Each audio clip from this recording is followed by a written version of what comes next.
Assalamualaikum warahmatullahi wabarakatuh.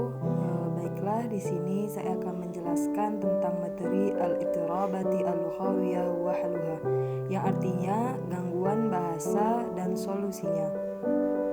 Nah, di sini yang dimaksud dengan gangguan bahasa adalah gangguan yang melibatkan pemrosesan informasi bahasa. Masalah yang mungkin dihadapi orang tersebut dapat mencakup masalah tata bahasa, konstruksi kalimat atau pembentukan kata, makna atau aspek bahasa lainnya. Nah, dan adapun macam-macam pada gangguan bahasa, yang pertama itu ada gangguan pada berbicara. Gangguan pada berbicara ini adalah jenis gangguan komunikasi, ketidakmampuan untuk mengucapkan beberapa kata atau menghasilkan suara dengan benar ataupun lancar, atau karena masalah dengan suara orang itu sendiri, seperti contoh yaitu seperti gagap. Nah, dan adapun gangguan bahasa yang kedua yaitu gangguan bahasa pada membaca. Gangguan bahasa pada membaca adalah setiap gangguan yang menyebabkan kesulitan dalam setiap bagian dari proses membaca. Adapun macam-macam dari gangguan membaca, yang pertama itu ada menguraikan kata, yang dimana orang dengan tipe ini sulit merangkai huruf dan mengubahnya menjadi suara untuk bisa membaca kata. Yang kedua ada namanya ada mutolaqah, di mana yang artinya yaitu kurang lancar. Orang dengan tipe ini sulit membaca dengan cepat dan benar, dan mereka tidak menunjukkan ekspresi yang tepat saat membaca dengan keras. Dan adapun yang ketiga yaitu mereka mengalami kelemahan memahami saat membaca. Kemudian dan adapun sebab-sebab gangguan pada bahasa, yang pertama itu adalah asbabul asbiyah, di mana di sini menjelaskan bahwa mereka terkait dengan cacat atau kerusakan pada sistem saraf pusat sebagai akibat dari cedera sebelum, selama atau setelah lahir. Karena itu adalah organ yang bertanggung jawab untuk berbicara dan bahasa, sehingga setiap cacat di dalamnya akan menyebabkan gangguan pada bahasa dan bicara, seperti disleksia yaitu kesulitan dalam membaca, dalam menulis dan memahami kata-kata serta kalimat dan susunannya dari segi tata bahasa, seperti juga pada cedera yang disebabkan oleh masalah pada otak. Dan adapun sebab yang kedua yaitu al-asbabul adawiyatu takwiniyah, yaitu dijelaskan bahwa mereka karena cacat pada masing-masing laring dan tendonnya, tenggorokan dan rahang, kelainan bentuk tenggorokan, hidung, bibir, lidah, dan gigi dan lain-lainnya. Juga karena ketidakmatangan jaringan tenggorokan dan bibir atau yang lainnya, atau karena pendeknya potongan daging yang menempel pada lidah, atau karena guncangan organ yang verbal. Kemudian yang ketiga itu adalah yang menyebabkan kecacatan pada yang lainnya. Di sini dijelaskan bahwa gangguan bahasa adalah fenomena yang berbeda di antara individu dengan gangguan mental, pendengaran, emosional, dan belajar. Dan penyebab yang mengarah pada ketidakmampuan tersebut mungkin multiple, tetapi banyak manifestasi dari gangguan bicara dan bahasa terkait dengan disabilitas tersebut.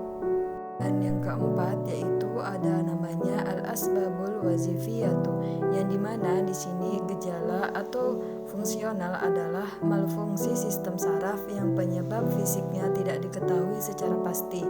Baru-baru ini bagaimanapun gejala fungsional semakin dilihat dalam hal berbagai faktor psikologis dan biologis yang berpotensi sangat terkait. Kemudian saya akan membahas tentang pengobatan gangguan pada bahasa. Pengobatan gangguan pada bahasa itu terbagi menjadi dua. Pertama, saya akan menjelaskan dulu itu pengobatan gangguan pada bahasa berbicara. Pengobatan gangguan pada bahasa berbicara itu terbagi berbagai macam. Yang pertama, saya akan membahas tentang alajun nafsi, yaitu dijelaskan bahwa untuk mengurangi kecenderungan rasa malu dan kebingungan yang mempengaruhi kepribadian anak, serta mengobati anak yang cemas secara emosional, membuat anak atau individu memahami pentingnya proses verbal dalam pertumbuhan dan kemajuannya di masyarakat, dan mendorong dia untuk melakukan upaya dalam perawatan dan memperkuat moral dan kepercayaan dirinya, memulihkan keseimbangan emosional dan mengobati keheningan histeris, dan dorongan aktivitas fisik dan mental, dan perhatian harus diberikan untuk mengobati kasus-kasus kelemahan mental pada anak tersebut. Dan adapun yang kedua yaitu al-alajut tabi, yang dimana di sini adalah kinerja fungsional manusia, gerakan, dan memaksimalkan kemampuan kinetik. Fisioterapi menggunakan berbagai metode untuk memulihkan, meningkatkan, dan menjaga keseimbangan psikologis dan fisik pasien dengan mempertimbangkan berbagai perubahan status kesehatan orang yang dirawat. Fisioterapi sangat beralasan berdasarkan pengalaman profesional klinis dan analisis kasus pasien. Kemudian yang ketiga yaitu ada al-alajul kalami, yang dimana di sini dijelaskan bahwa terapi wicara adalah prosedur terapi atau pengobatan yang berfokus untuk mengatasi gangguan bicara. Terapi ini bisa dilakukan oleh semua orang, tetapi lebih umum ditunjukkan bagi anak-anak.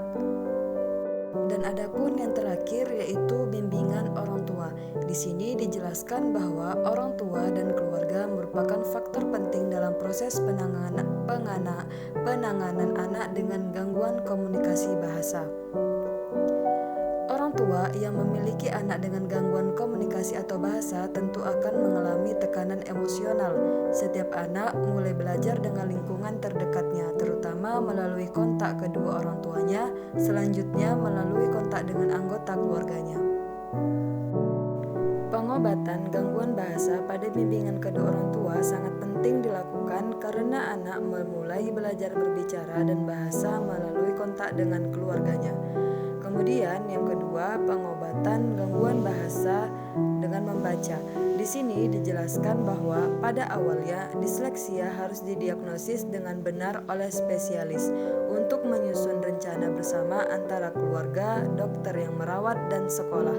Karena anak yang menderita masalah kesulitan dalam membaca membutuhkan dorongan terus-menerus dari orang tua untuk membesarkannya, moralnya, dan meningkatkan rasa percaya dirinya, serta membutuhkan perhatian khusus di sekolah. Rencana pengobatan harus menyasar penyebab yang menyebabkan munculnya masalah kesulitan dalam membaca anak tersebut. Jika alasannya psikologis, maka harus dikonsultasikan secepatnya. Dan jika masalah yang merupakan hasil pendidikan, dalam hal ini metode pengajaran dan metode yang digunakan dalam pengajaran harus ditinjau kembali. Dalam hal ini, metode pengajaran dan metode yang digunakan dalam mengajar harus ditinjau kembali. Seorang anak dengan disleksia membantu untuk meningkatkan, yang pertama, untuk membantu meningkatkan membaca dengan nyaring, yang kedua, untuk meningkatkan membaca dengan pemahaman, dan yang ketiga, untuk membangun kosakata.